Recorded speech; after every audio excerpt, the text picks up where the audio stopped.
दोस्तों, जिस काम में डर छुपा हो वो काम नहीं करना चाहिए। दोस्तों, मैं अजय कुमार यादव और आज मैं आपको क्लास 10th का मैथ में द्विघात समीकरण पढ़ाने वाला हूं, जिसको अंग्रेजी में क्वाड्रेटिक इक्वेशन बोलते हैं। तो आइए जानते हैं क्वाड्रेटिक इक्वेशन के बारे में कुछ बेसिक जानकारियां हैं।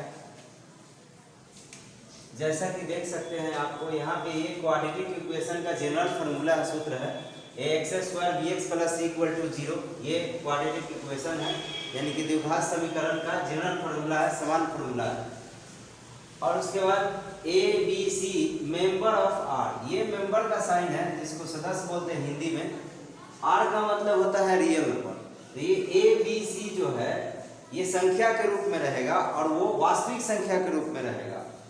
और a ≠ 0, a का मान 0 के बराबर नहीं होगा, वरना द्विघात समीकरण नहीं होगा। क्योंकि द्विघात समीकरण उसको बोलते हैं जिस पर घात 2।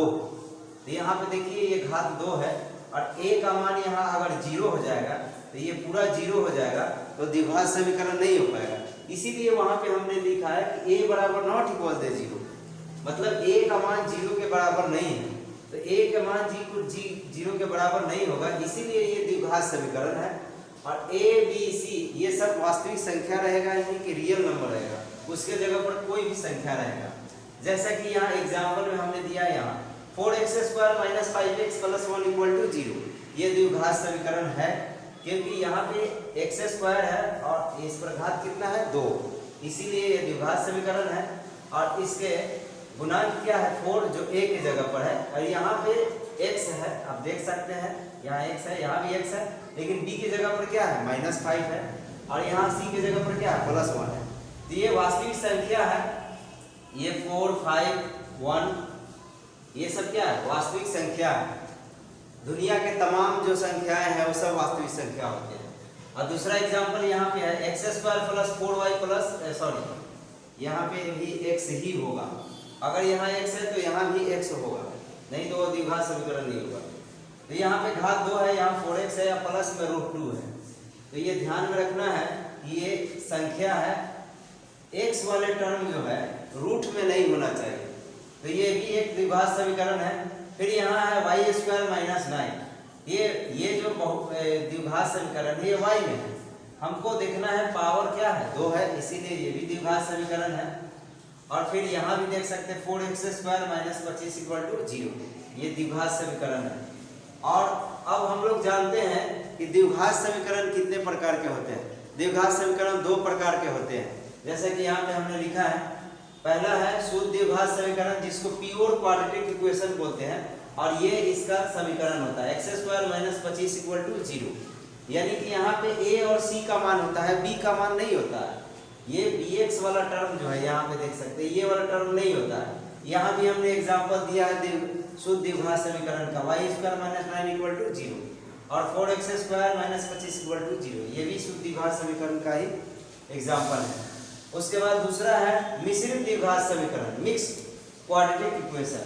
आप देख सकते हैं यहाँ पे है द्विघात समीकरण जो है मिश्रित है, उसका एग्जांपल दिए हैं x² + 4x + 1 = 0। तो इस तरह से द्विघात समीकरण के 2 प्रकार होते हैं, जिसके बारे में मैंने आपको बताया।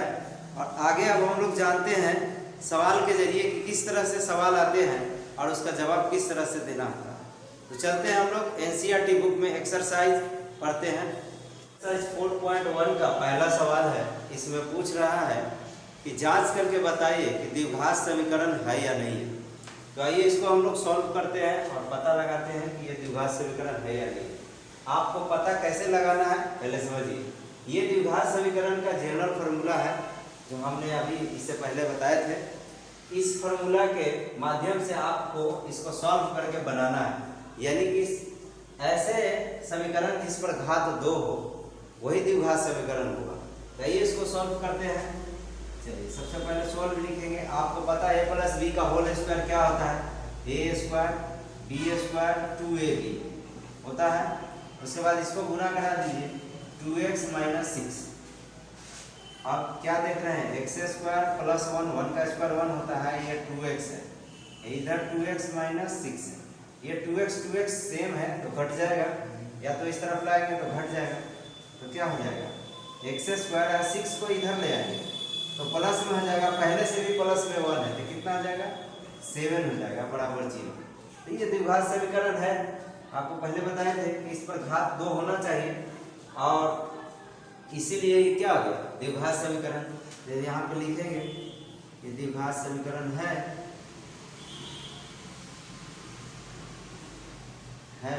ये आंसर हो गया। फिर दूसरा सवाल है पहला का, इसको भी चेक करना है। चलिए इसको भी चेक करते हैं हम लोग। x² 2x, आइए -2 से उसमें गुना करते हैं, -6 और प्लस 2x हो जाएगा। इधर लाते हैं, इस तरफ लाते हैं 2x को, तो माइनस में है हो जाएगा, पहले से भी माइनस में, तो -4x हो जाएगा। और 6 को इस तरफ लाते हैं तो प्लस में हो जाएगा बराबर 0। अब देख सकते हैं यहाँ घात 2 है, इसीलिए ये भी क्या है द्विघात समीकरण है। तीसरा नंबर सवाल है पहला का, इसको भी हम लोग उसी तरह जांच करते हैं। तो सबसे पहले इसको गुना कराते हैं, तो x², फिर इसको x को 1 से कराएंगे तो x, फिर -2 को -2x और -2। फिर उसी तरह इसको भी हम लोग कराते हैं, x से x² प्लस 3x, फिर -1 को सबसे कराते हैं -x -3। अब देखिए यहाँ पे x² यहाँ भी 1 है और x² यहाँ भी 1 है, तो ये तो कट जाएगा। तो अब आगे क्या होगा उससे जानने से पहले आपको ये समझना है कि कोई ऐसा चर यानी कि x वाला टर्म नहीं है जिस पे घात 2 है, इसीलिए आगे सोल्व करने की जरूरत नहीं है, ये द्विघात समीकरण नहीं है, इसलिए क्या बोले नहीं है। हो गया।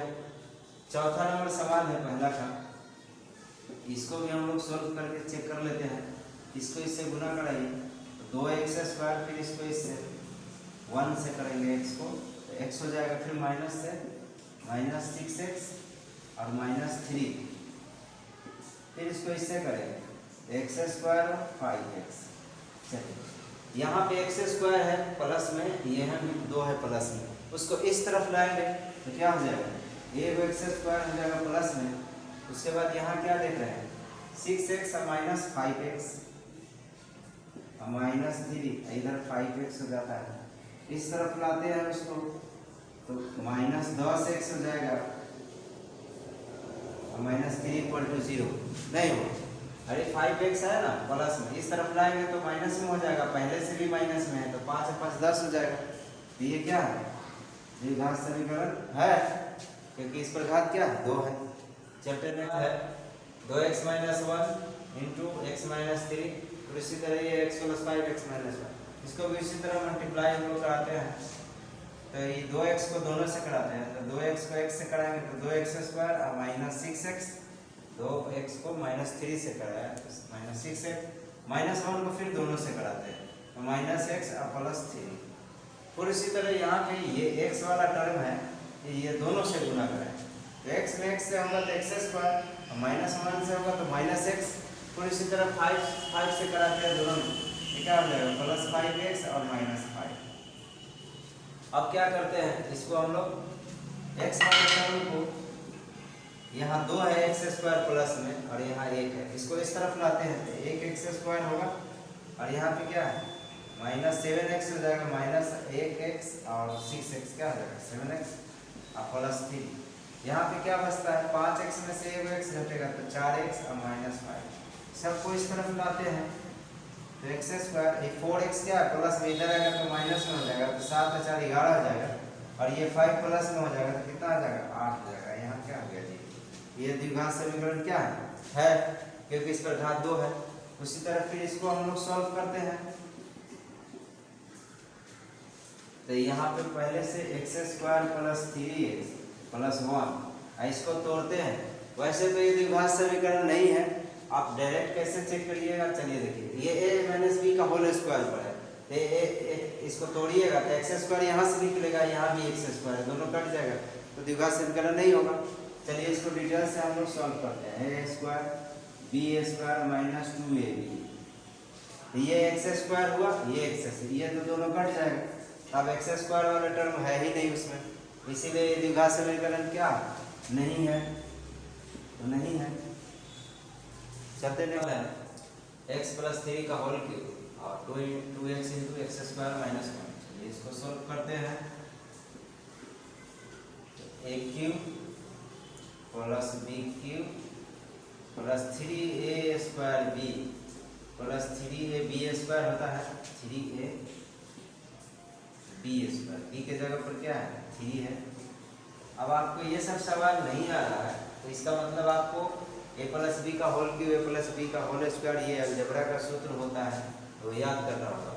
चलिए फिर इसको इससे कराते हैं तो 2x क्यूब हो जाएगा और फिर 2x को -1 से तो 2x -1 हो जाएगा। अब आप यहाँ पे देख सकते हैं ये x क्यूब वाला टर्म है 1 है और यहाँ क्या है 2। इसको इस तरफ ले आते हैं तो माइनस में x क्यूब हो जाएगा और ये कितना हो जाएगा 27 और ये कितना होगा 3 तिया 9x स्क्वायर और ये 9 है 9 तिया 27x बराबर में क्या हो जाएगा -2x। उसको भी इस तरफ लाते हैं। ये इम्प्लाई का साइन देना जरूरी है क्योंकि इस तरफ बराबर दे रहा है तो इस तरफ इम्प्लाई का साइन होता है। अब यहाँ पे देखिए ये 2x को इधर पहले स्टैंडर्ड फॉर्म में लिखना है। स्टैंडर्ड फॉर्म में लिखने का तरीका है कि सबसे ज़्यादा पावर वाला पहले लिखेंगे, उसके बाद कम पावर वाला, उसके बाद सबसे कम वाला लास्ट में लिखेंगे, या तो सबसे कम वाला पहले उससे ज़्यादा और सबसे ज़्यादा वाला लास्ट में लिखते हैं। यही स्टैंडर्ड फॉर्म में लिखने का तरीका है। 9th क्लास में हम लोग पढ़े थे।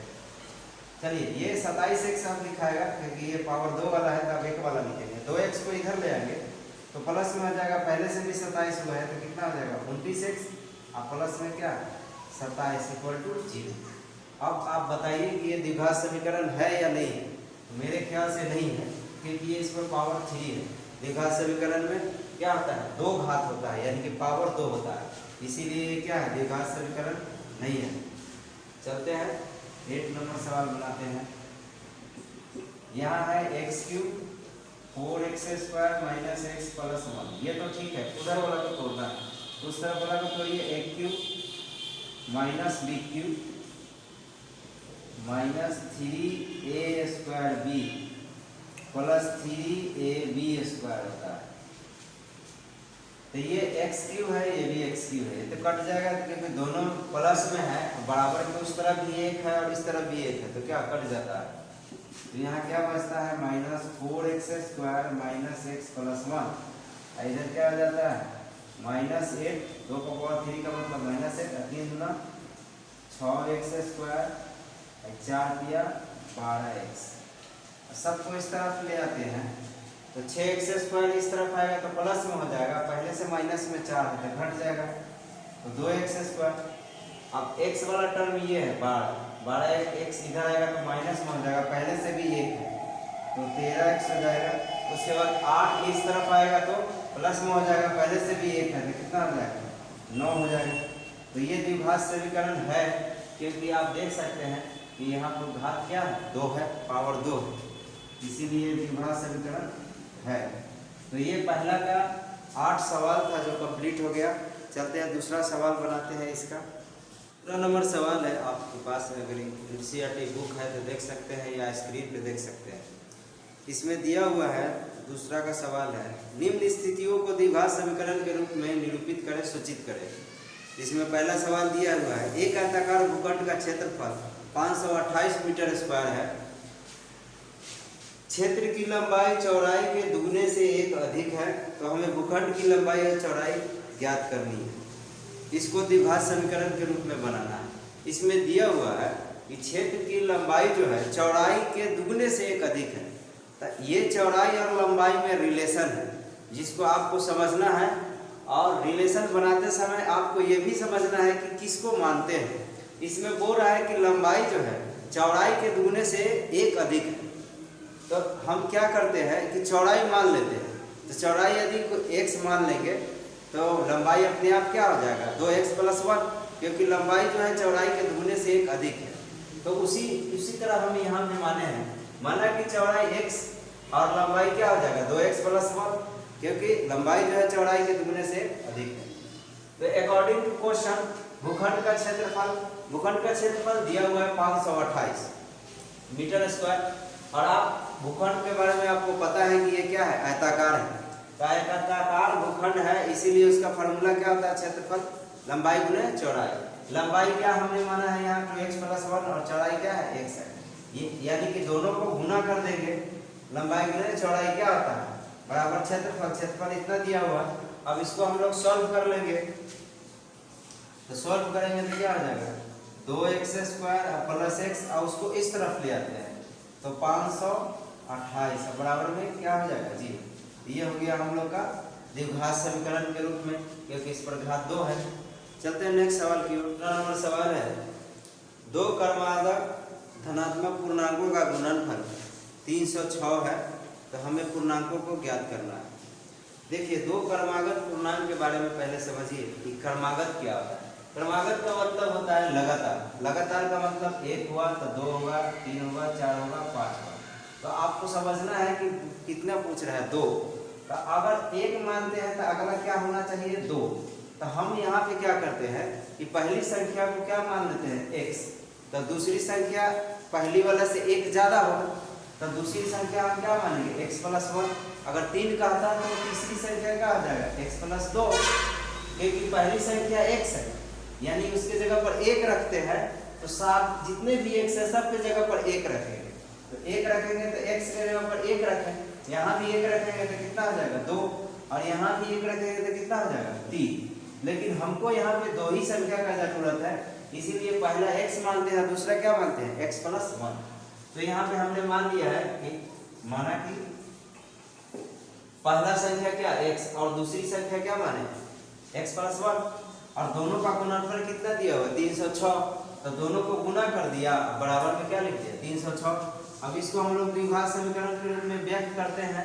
तो व्यक्त करने के लिए पहले से भी बताया, इसको क्या करेंगे गुना करा देते हैं, x में x x² और +x, और उस तरफ से इसको ला देते हैं 306 को इधर ला देंगे तो क्या हो जाएगा माइनस में हो जाएगा, बराबर में क्या बचा 0। तो ये द्विघात समीकरण के रूप में हो गया। नंबर सवाल है, आप स्क्रीन पे देख सकते हैं, या ध्यान से सुनिए। वर्ड प्रॉब्लम सवाल को बार बार पढ़ा जाता है, समझा जाता है। तो सवाल है, रोहन की माँ उससे 26 वर्ष बड़ी है, उनकी आयु का गुणनफल अब से 3 वर्ष पश्चात 360 हो जाएगी, हमें रोहन की वर्तमान आयु ज्ञात करना है। देखिए, हम उम्र से संबंधित सवाल लीनियर इक्वेशन में भी पढ़ाए थे, यानी 2 चर वाले रैखिक समीकरण में, और वहाँ पे बताए थे। मैं फिर एक बार बताता हूँ कि हमेशा किसी भी उम्र को मानने के लिए सबसे पहले वर्तमान उम्र मानेंगे। वर्तमान उम्र हमेशा मानते हैं, उसके बाद फिर कहता है उसमें, क्योंकि हमेशा कंडीशन रहता है 3 वर्ष बाद, 3 वर्ष पहले, या 4 वर्ष बाद, 4 वर्ष पहले, यानी बाद या पहले करता है। तो आपको वर्तमान मालूम रहेगा तो पहले और बाद का सवाल बन जाएंगे। जैसे कि इसमें बोल रहा है कि अब से रोहन की माँ उससे 26 वर्ष बड़ी है। तो पहले तो रिलेशनशिप समझना है कि रोहन की माँ जो है रोहन से 26 वर्ष अधिक है, तो ये दोनों में रिलेशन है। तो ऐसा करते हैं, दोनों में किसको मानेंगे आपको समझना है। रोहन की माँ जो है रोहन से 26 वर्ष अधिक है, तो ऐसा करते हैं रोहन की मान लेंगे, अब बाकी उसमें क्या हो जाएगा, रोहन की माँ की उम्र में 26 वर्ष जोड़ देंगे। तो यहाँ पे हमने मान लिया है कि रोहन की वर्तमान उम्र क्या माने हैं x, हमेशा वर्तमान मानेंगे। उसके बाद और माँ का वर्तमान उम्र क्या हो जाएगा, रोहन से 26 वर्ष अधिक हो जाएगा, तो x प्लस क्या हो जाएगा 26, क्योंकि रोहन का उम्र x है, तो उसकी माँ की उम्र क्या हो जाएगा x प्लस 26 वर्ष। तो ये उसका वर्तमान उम्र हो गया। अब सवाल में क्या बोला है कि 3 वर्ष बाद दोनों के उम्रों का गुणनफल जो है किसका किसका, यानी कि रोहन की माँ का और रोहन का, दोनों के उम्रों का गुणनफल जो है 360 है। तो दोनों का उम्र 3 वर्ष बाद कितना हो जाएगा, क्योंकि अभी तो हम माने हैं रोहन का x, और 3 वर्ष क्या हो जाएगा x प्लस 3 हो जाएगा। और फिर अगर 3 वर्ष बढ़ गया रोहन का, तो उसके माँ के उम्र में भी 3 वर्ष जुट जाएगा। जब बढ़ेगा तो दोनों का उम्र बढ़ेगा। ऐसा नहीं होता है कि उसको स्टॉप कर देगा खुदे बढ़ जाएगा, ऐसा नहीं होता है, उम्र हमेशा बढ़ते रहता है। इसीलिए जब रोहन का उम्र 3 वर्ष बढ़ा तो उसका माँ की भी उम्र 3 वर्ष बढ़ेगा। तो x प्लस 26 था, तो x प्लस क्या हो जाएगा 29 हो जाएगा। अब 3 वर्ष बाद जो दोनों को उम्रों का गुणनफल होगा वो 360 होगा, यहाँ पे दिया हुआ है। तो हम दोनों का उम्र का गुणनफल करवा दिए हैं, x + 3 और x + 29 का, लिख दिए क्या 360। अब इसको हम लोग सॉल्व करते हैं, जो द्विघात समीकरण के रूप में तैयार करते हैं। इसको इससे गुना कराते हैं तो x², फिर इसको 29 से कराते हैं तो 29x, फिर इसको 3 को x से कराते हैं 3x और 29 से कराते हैं तो कितना हो जाएगा 87 हो जाएगा, बराबर में 360। अब क्या करते हैं x², आइए x वाला को जोड़ देते हैं तो 29x और 3x कितना हो जाएगा 32x। उसके बाद 360 को इस तरफ ले आएंगे तो माइनस में हो जाएगा, 87 प्लस में है, घट जाएगा। तो घट जाएगा तो क्या हो जाएगा 10 में से 7 गया 3 और ये कितना बचता है 7, तो 7 बचता है। तो 16 में से 7 जाएगा तो क्या बचेगा, सॉरी 10 में से 7 गया कितना हो जाएगा 3, उसके बाद ये 5 बचेगा, तो 15 में से 8 गया 7 और ये कितना हो जाएगा 2, तो 2 बच जाएगा। और ये इस तरफ आया इसलिए माइनस में हो गया, बराबर जी। ये समीकरण हो गया। नेक्स्ट सवाल की ओर चलते हैं। नंबर सवाल है, एक रेलगाड़ी 480 किलोमीटर की दूरी समान चाल से तय करती है।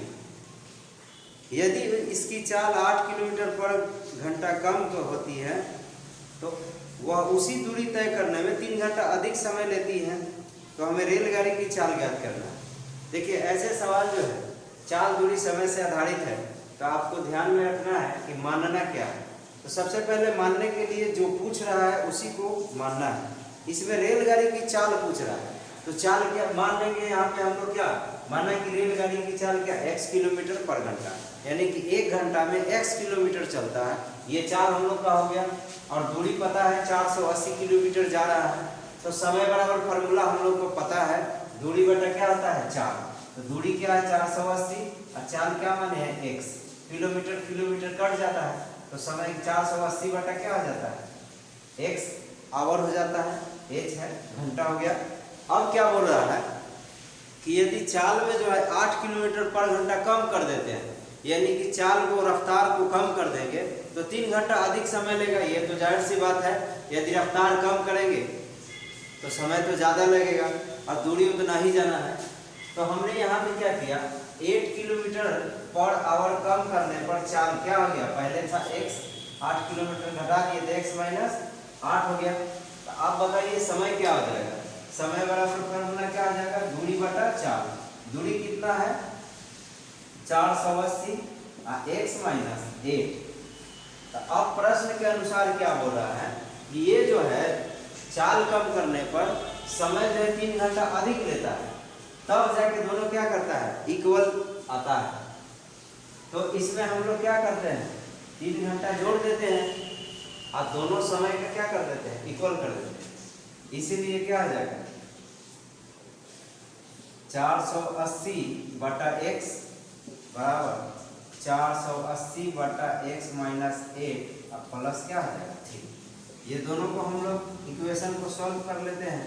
इसको इससे कराएं, मल्टीप्लाई कराते हैं क्रॉस, तो 480x 0 हो जाएगा, 8 64 हो जाएगा, 8 4 को 32, 6 कितना हो जाएगा 38। इसको इससे गुना कराते हैं। तो सबसे पहले तो आपको इसको इससे गुना कराना है 480 बटा x, फिर इसको इससे कराते हैं तो 480, इसको इससे कराते हैं 3x माइनस क्या हो जाएगा 24, नीचे क्या हो जाएगा x - 8। उसके बाद फिर इसको इससे कराते हैं तो 480x माइनस 0 कर दो, 8 8 64 हो जाएगा, 8 4 को 32 और 6 क्या हो जाएगा 38। फिर इसको इससे करते हैं तो 480x plus 3x² minus 24x। 480 देखिए प्लस में है x, तो दोनों कट जाएगा। अब क्या करते हैं ये सबको उस तरफ ले जाते हैं, ये माइनस 3840 को उस तरफ ले जाएंगे तो प्लस में हो जाएगा।